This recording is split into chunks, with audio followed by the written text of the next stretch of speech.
Hey guys, how's it going? This is HelpfulLockPicker here, and welcome back to my lockpicking homeschool series.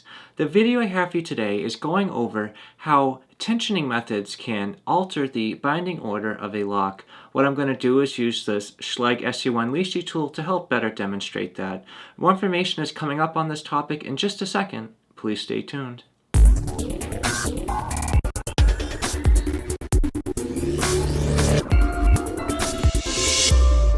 One piece of advice I like to give people when they're first starting out is if you're having trouble getting a lock open, what you can try to do is pick it from front to back.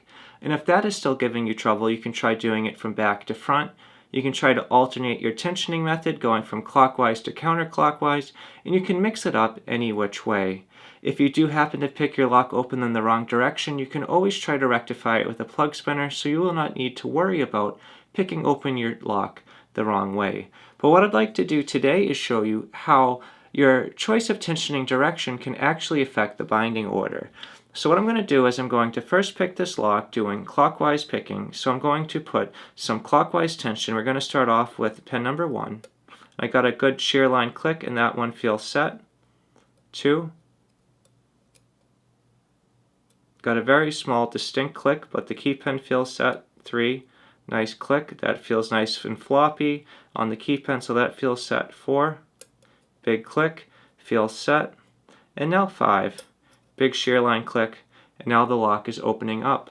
So on the clockwise direction, you're able to see that I was able to set the lock with the binding order 1, 2, 3, 4, and 5. Now let's see what happens when we reset our tool, and then we're going to lock the lock back up. And now let's try the counterclockwise direction. So now I'm going to pull down on my tensioner a little bit. We're going to start off with 1. Now that feels very springy. Key pin 1 does not feel like it's ready to bind. Moving over to 2, that one feels springy as well. That one is not ready to bind. Moving over to 3, our first binding pin is now in chamber 3, and that is lifting up. We got a big click.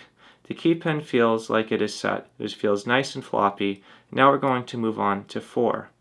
4 is now binding up. We got a nice click. The key pin feels floppy. And now that one feels like it is set.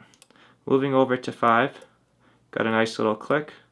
And the key pin feels set. And now we're going to move back to 1. 1 feels springy still. 2 feels like it's binding. We got a nice little shear line click. Feels floppy underneath. And now we're going to move back to 1. We're going to see if we can get key pin number 1 to set. So key pin number 1 is not setting. Let's see if key pin number 2 feels like it's still binding. Needed to lift that one up just a little bit higher. And now we're going to go back over to 1. That is binding up. Got a big click. And now the lock has opened up. So now if you're paying close attention, you could see on the counterclockwise direction, the binding order was 3, 4, 5, 2, 1. I did have to set 2 clicks because I underset it the first time. So the choice of tensioning direction was able to change the binding order from clockwise 1, 2, 3, 4, 5 to counterclockwise to 3, 4, 5, 2, 1.